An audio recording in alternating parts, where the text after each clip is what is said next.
He promised to return. Therefore, in that day, my people shall know my name. Because I myself who speaks will be present. What is written has been fulfilled before our eyes. Those who looked at him will not be ashamed. Soon we will see his transformation. The man Christ Jesus is here.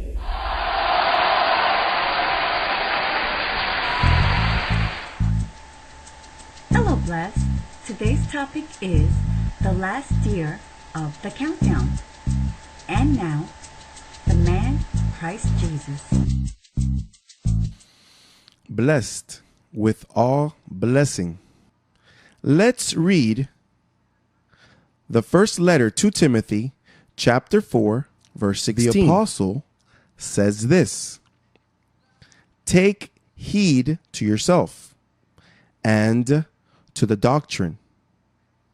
Continue in them, for in doing this, you will save both yourself and those who hear you.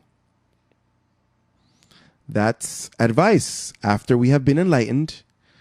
The salvation of yourself begins. The salvation of your soul. Our spirits were saved and took place 2,000 years ago. Now, the enlightening is the day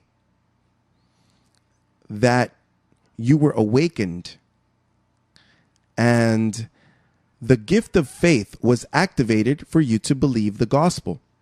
And then, from then on, Paul says, look, now you have to be careful with yourself. That's where the problem is. The problem is not elsewhere. The problem is your body. Control it so that the lame does not get out of the path. Save it. Save it of the situations. Be wise. Look how the world is. That's why it's going to be destroyed. They are in a condition like in the days of Noah, where God saw that in their heart was only evil continually. And evil is not only killing and doing bad things. Evilness is to speak the garbage that you hear people that are not renovated speaking. They do not make sense. So then, it says there that you have to take heed to yourself and to the doctrine, because the doctrine is what will regulate your growth. And it says to continue in them. This is not something that you could say, oh, let me see if I can go to church. No, you have to be constant. You have to continue in them. You have a body that from young, because children, the bad habits are there. The bad nature is there. And they start with their plotting and their schemes of trying to control things. That's why you see so many kids misbehaving and kids that don't obey their parents. And when you take them out, they embarrass you. Why? Because they did not know how to control that little body in obedience and discipline. Now, you are not a child, but you have to be careful, because that's why you've been picking up all these bad habits from young. So that's what this calling is about. I myself have to take care and be careful with myself and the doctrine. I need to be in line with what is written and take captive all thoughts to the obedience to Jesus Christ. That's what the apostle says. So then, now we have a second verse. And it's in Revelations chapter 22, verse 14. This was sent to me by Fidel Briseño. And it says, blessed are those who do his commandments, that they may have the right to the tree of life, and may enter through the gates into the city. This is the city that Abraham spoke about.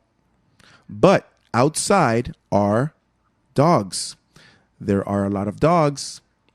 The religious dogs, the reverends, and the cardinals, and the priests, disobedient pastors.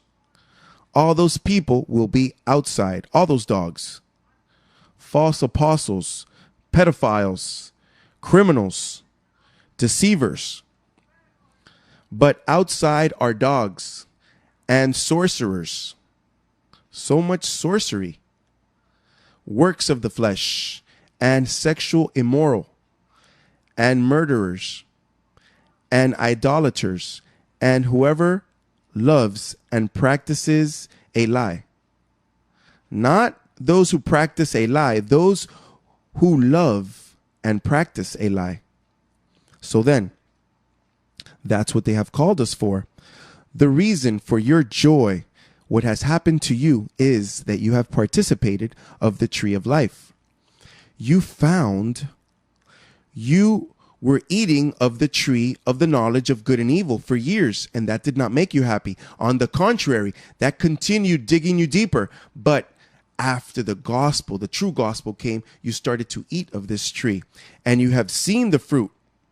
You have seen the feeling, the joy, the security that you have experienced. It's something marvelous to eat of this tree.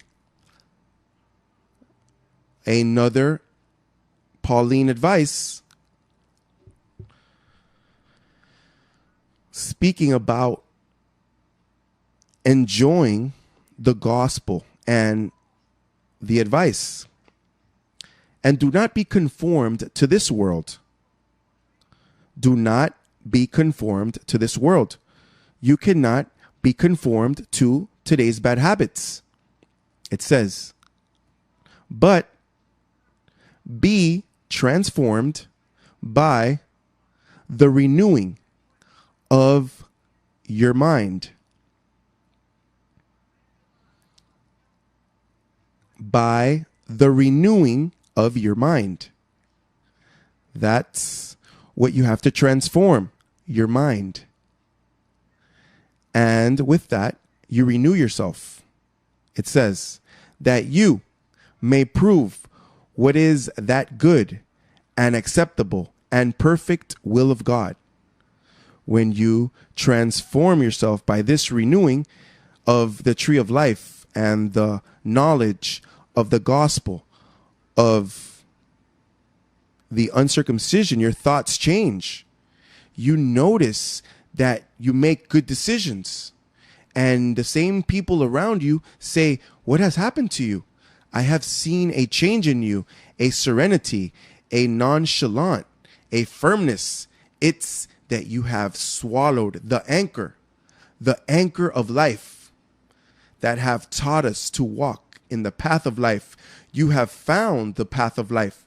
Not everyone finds that path. No, we are fighting the good battle of the faith, and we discipline our bodies and bring it into subjection, and we are careful with ourselves because we have an inheritance. We have a marvelous promise. So then, blessed, these advices of this last year, 2011, we are filled with promises, filled with challenges. We are in a great expectation. We have left from the boredom of religion. All religion will disappear. What will be is where the covering is. There's only one covering. Ask yourself, where is that covering? And that's where the body is dead. That's where the eagles are. That's where the covering is. That's where God is. Paul was Jewish, and he says, God's not here. Where's God? He's with the Gentiles? Well, then I go with the Gentiles. I honor my ministry. I go over there because that's where God is. I try to be zealous, and I try to help them and save them for the kingdom. But this is not of who willeth or runneth, but of God who has mercy. And God has called you. Therefore, I love you very much. Merry Christmas and a prosperous New Year. Enjoy it with your family. Be careful. The less you go out, the better. There are lots of accidents out there.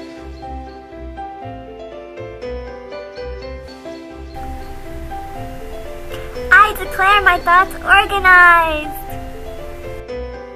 Soy la super raza, confieso su palabra. Wow.